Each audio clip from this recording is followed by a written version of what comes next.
نحمدہ ونصلی ونسلم علی رسولہ الکریم اما بعد فاعوذ باللہ من الشیطان الرجیم بسم اللہ الرحمن الرحیم۔ میرے واجب الاحترام عزیز دوستو، بزرگوں، بھائیوں، سیدنا فاروق اعظم رضی اللہ تعالیٰ عنہ کی سیرت صورت کے حوالے سے آپ کے سامنے گفتگو ہو چکی ہے کہ سیدنا فاروق اعظم رضی اللہ تعالیٰ عنہ وہ شخصیت ہے کہ جن کے بارے میں حضرت حسن بصری رحمۃ اللہ علیہ کہتے ہیں۔ حضرت حسن بصری رحمۃ اللہ علیہ وہ ہیں جنہوں نے ازواج مطہرات کے ہاتھوں کے اندر پرورش پائی ہے۔ ان کی والدہ سیدہ ام سلمہ رضی اللہ تعالی عنہا کے گھر میں کام کیا کرتی تھی، تو جو وہ کام کرتی تھی تو یہ روتے تھے تو حضرت ام سلمہ اٹھا لیا کرتی تھی۔ اسی طرح ان کے والد زید بن ثابت رضی اللہ تعالی عنہ کے یہاں کام کرتے تھے، تو لہٰذا پھر بعد میں جب یہ پیدا ہونے کے بعد ان کو گٹی سب سے پہلے جن کو گٹی دی گئی تو گٹی ان کو سیدنا فاروق اعظم رضی اللہ تعالیٰ عنہ نے دی تھی، اور ان کا نام حسن وہ بھی انہوں نے حضرت عمر رضی اللہ تعالیٰ عنہ نے رکھا تھا۔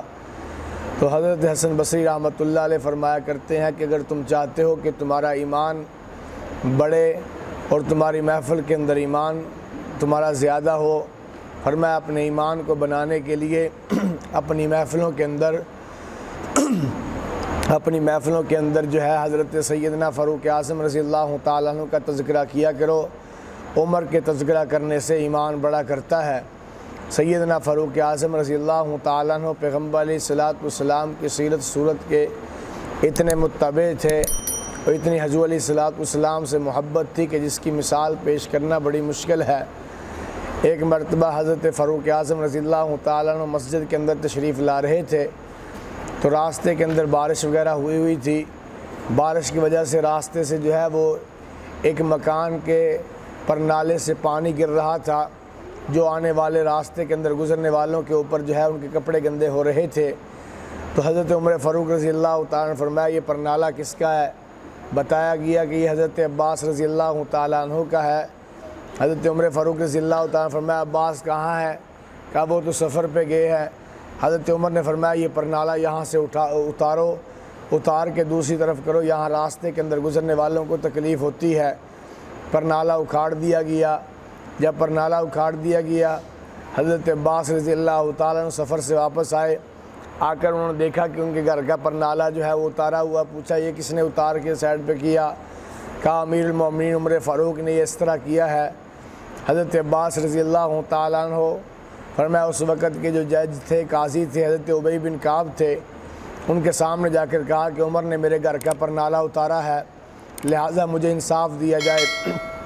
حضرت ابی بن کعب نے امیر المومنین کو عدالت کے اندر بلایا۔ عدالت کے ایک کٹہرے کے اندر امیر المومنین کو کھڑا کر دیا گیا، دوسری طرف حضرت عباس کو کھڑا کر دیا گیا۔ فرمایا عباس اپنا مقدمہ پیش کرو۔ حضرت عباس نے فرمایا یہ پر نالہ اللہ کے نبی صلی اللہ علیہ وسلم نے خود اپنے ہاتھوں سے لگایا تھا، اور فرمایا لگایا بھی اس طرح تھا کہ حضور علیہ الصلوۃ والسلام نے فرمایا تھا چچا میرے کندھوں کے اوپر سوار ہو جاؤ اور یہاں پہ کھڑے ہو کے جو ہے پر نالہ لگاؤ۔ میں نے حضور کے کندھوں کے اوپر کھڑے ہو کے پر نالہ لگایا۔ جس پر نالے کو اللہ کے نبی نے لگایا، عمر کون ہوتا ہے اسے اکھاڑنے والا؟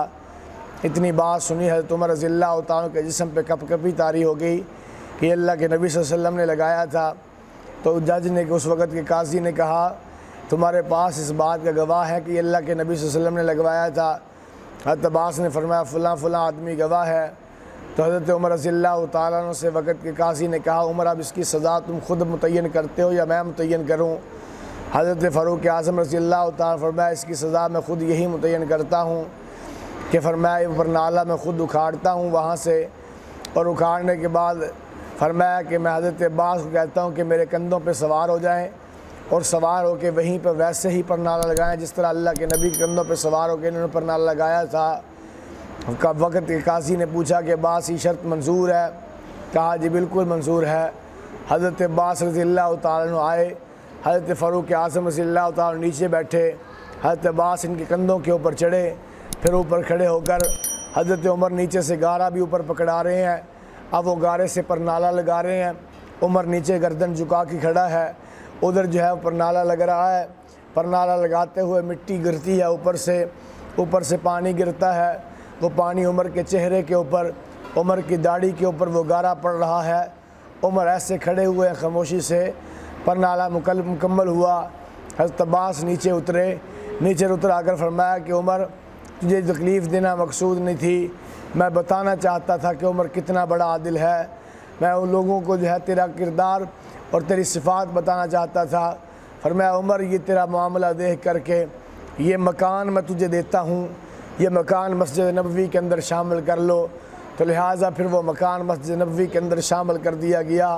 تو میں نے کہا فاروق اعظم رضی اللہ تعالیٰ عنہ یہ ہے حجۃ الآخری حج ہے ان کا، حج کا اعمال پورے کرنے کے بعد مینا کے میدان کے اندر لیٹے ہوئے آسمان کی طرف دیکھ رہے ہیں، چاند ستاروں کو دیکھتے ہوئے۔ عمر نے فرمایا کہ عمر تیری مثال بھی چاند کی طرح ہے، چاند پہلے جب طلوع ہوتا ہے فرمایا شروع ہوتا ہے، فرمایا یہ پتلا ہوتا ہے، پھر بڑھتا جا رہا ہے، پھر اسی طرح جب مہینے کے اختتام پہ پہنچتا ہے تو یہ چھوٹا ہونا شروع ہو جاتا ہے۔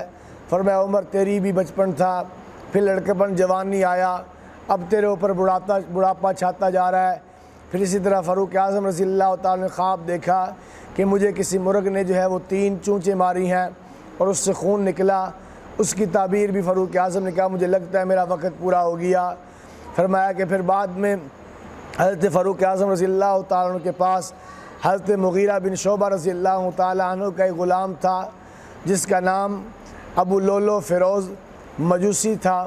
وہ حضرت عمر فاروق کے پاس آیا، اس نے آ کر کہا کہ میرا مالک مجھ سے کام زیادہ لیتا ہے، مجھ سے ٹیکس زیادہ وصول کرتا ہے، اس نے مجھے کام کے اوپر چھوڑا ہوا ہے، شام کو وہ مجھ سے ٹیکس زیادہ لیتا ہے۔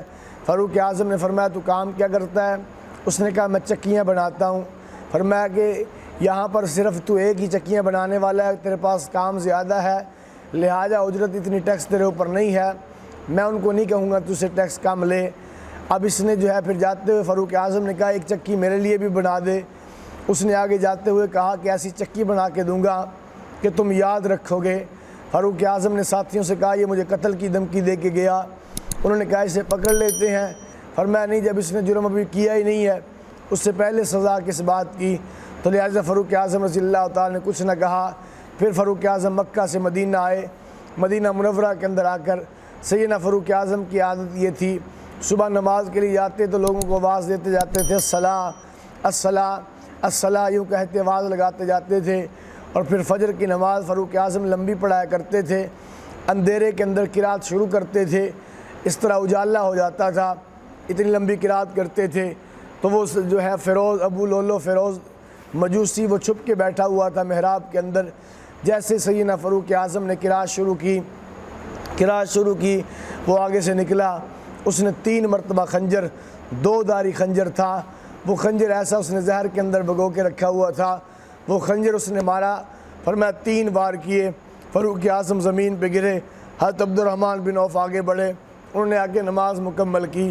اس میں مجھے آپ کے لیے سبق بھی ہے، وقت کا امیر المومنین، 22 لاکھ مربع میل پہ حکمرانی، عمر جیسا جرنیل ہے، اس کا سامنے لاشا تڑپ رہا ہے، لیکن صحابہ نے نماز مکمل کی، نماز کے اندر خلل نہ آیا۔ اب صحابہ نماز کے اندر اتنے مل کے کھڑے ہوتے تھے، کوئی آدمی گزرنا چاہے تو ان کے درمیان سے گزر نہیں سکتا تھا۔ اب اس نے وار کرنے کے بعد بھاگنے کی کوشش کی، لیکن صحابہ اتنے مل کے کھڑے تھے، اس کو بھاگنے کا راستہ کوئی نہ ملا۔ اس نے کئی صحابہ کے اوپر وار کیا، 13 صحابہ کو زخمی کیا، جس میں سے 7 صحابہ شہید ہو گئے۔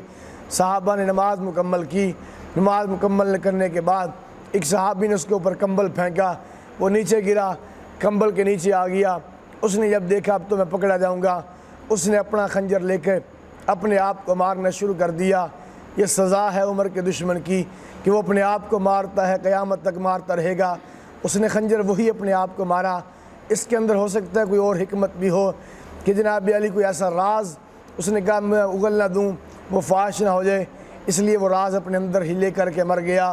فاروق اعظم رضی اللہ تعالیٰ کو ہوش آیا، یہ جس دن وار کیا یہ 26 محرم، بعض کہتے ہیں 27 محرم تھی، جو ہے وہ 27 ذی الحجہ کی تھی، بعض کہتے ہیں 26 ذی الحجہ تھی۔ اس نے وار کیا، فاروق اعظم رضی اللہ تعالیٰ کو ہوش آیا، فرمایا کہ میرا قاتل کون ہے؟ کہا مجوسی ہے۔ فرمایا الحمدللہ میرا قاتل کوئی مسلمان نہیں ہے۔ پھر سیدنا فاروق اعظم رضی اللہ تعالیٰ عنہ نے چند صحابہ 6 صحابہ کی کمیٹی بنائی، جس میں حضرت عثمان بھی ہیں، حضرت علی بھی ہیں، حضرت طلحہ بھی ہیں، حضرت زبیر بھی ہیں، حضرت سعد بھی ہیں۔ ان کی کمیٹی بنانے کے بعد فرمایا تم اپنے درمیان کوئی اپنا جو ہے امیر مقرر کر لو، اور جس امیر کے اوپر متفق ہو جاؤ، پھر بعد میں فتنہ نہیں کوئی پھیلنا چاہیے، اس امیر کے اوپر پھر متفق ہو جاؤ، یہ ان کو آپس کے اندر کا مشورہ کر لو۔ یہ سارے صحابہ حضرت عثمان بن عفان کے اوپر متفق ہو جاتے ہیں۔ پھر سیدنا عمر فاروق رضی اللہ تعالیٰ عنہ نے اپنے بیٹے عبداللہ بن عمر سے کہا کہ بیٹا جاؤ، جا کر اماں سے کہو میں عمر کی خواہش یہ ہے، میں اپنے ساتھیوں کے ساتھ لیٹنا چاہتا ہوں، اپنے ساتھیوں کے ساتھ دفن ہونا چاہتا ہوں۔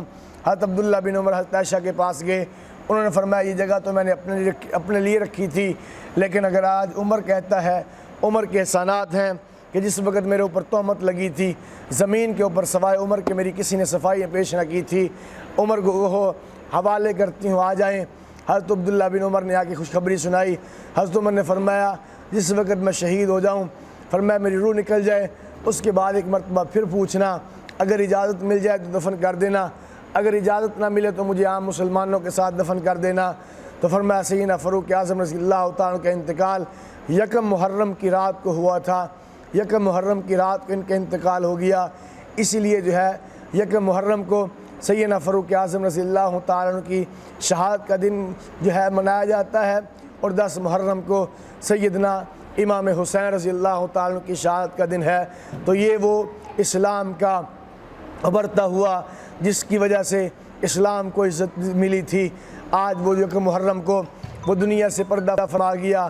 حضور علیہ السلام نے فرمایا تھا، حضور نے بڑا عجیب جملہ کہا تھا، حضور نے فرمایا اگر جو ہے اولاد فوت ہو تو ماں باپ روتے ہیں، ماں باپ فوت ہوں اولاد روتی ہے، شاگرد فوت ہو تو استاد روتا ہے، استاد فوت ہو تو شاگرد روتا ہے۔ فرمایا جس دن عمر تو دنیا سے جائے گا قیامت تک محمد کا اسلام روتا رہے گا۔ تو سیدنا فاروق اعظم رضی اللہ تعالیٰ کی شخصیت، ان کے کردار کو پڑھ کر جو ہے میرے بھائیو دوستو بزرگوں ان کی زندگی اپنانے کی کوشش کریں۔ اللہ کی ذات مجھے آپ کو عمل کی توفیق عطا فرمائے۔ وما علینا الا البلاغ المبین۔